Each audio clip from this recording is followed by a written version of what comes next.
28-year-old Bridget Klein-Simpson has identified as a woman for years, and she wants to get into better shape, so she went to the Bodyworks Gym for Women in Parksville for a membership. Klein-Simpson says she was initially welcomed, but after one workout she was informed she was not allowed at the women's-only gym.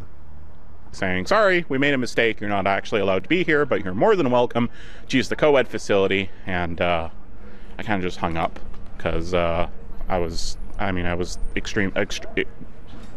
devastated. I mean, there's really no other word for it. Joining me now, my friend Mike Slater, host of the Politics by Faith podcast. Mike, Jesus is coming back like any minute now, right? I hope so. It'll be so much better. I don't think so, though. I imagine we have a long way to go. Because, that's silly right there. That's ridiculous and silly. But we have some really bad stuff still to come. We got obvious ones like they still have to normalize pedophilia. That's next. That's been done before. They're going to make abortion more of a public ritual sacrifice. That's been done before. They still have to completely take away our freedom of speech, right? Like to the point where if you broadcast your show today, Jesse, we all go to jail. That's obviously happened many more times before. You know, in Nigeria right now, no one's talking about this. Nigeria is the largest African country by population and GDP. 90% of all the Christians who are martyred in the world today are in Nigeria. It's about 16 Christians a day are killed just for being Christian. So things can still get a lot worse here than that dude thinking he's some chick. Oh, good. Well, I'm glad to see we're still circling the drain around here. All right, you know what, Mike? No, sorry. So you've said before, Jesse. Sorry to interrupt. You said before that the left would freak out over Donald Trump. And one of your points, if I'm correct, was, listen, you people on the left, you have no idea what you're talking about. Trump's not the strong man. It's the next strong man who gives rise to the next strong man who gives rise to the next strong man. Those are the people who are going to be knocking on your door and dragging you to the gulag. That's what real tyranny is. Those people who thought Trump was a tyrant, what a joke. They have no clue what is still to come, and the people who are ignorant have no clue what they're playing along with when they go along with that guy. They're like, oh, let's just be nice to him because, he thinks he's a woman. Okay, you have no idea what game you're playing. No, I actually am trying to get through to them on this, Mike. I don't know why they can't see it.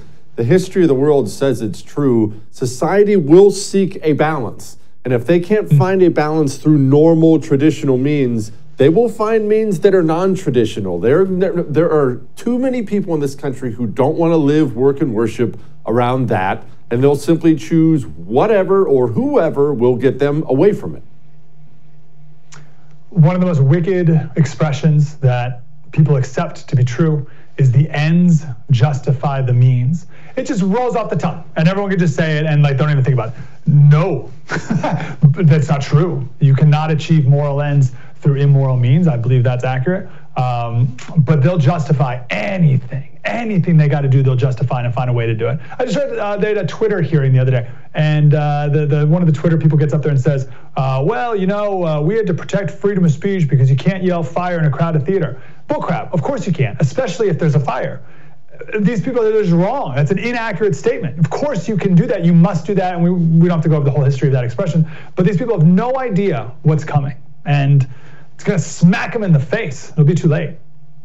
Mike, why don't they have any idea what's coming? Because, I'm not exactly a learned man, but I can read, and history books tell the story of what's coming, of human nature, of how societies go. And yet today, it just happened today. I saw someone else, I forget who it was, one of these crazy liberal lefty types that say, hey, you can't just have freedom of speech for everyone. There have to be limits on it. People don't understand what they're doing. I say it all the time. Everyone wants to be nice. That's the first thing. We'll put that aside. I think literally, not only do people not read, they can't, Jesse. This fact boggles my mind. 54% of Americans cannot read at a 6th grade reading level. Huh? Half of Americans can't, barely literate?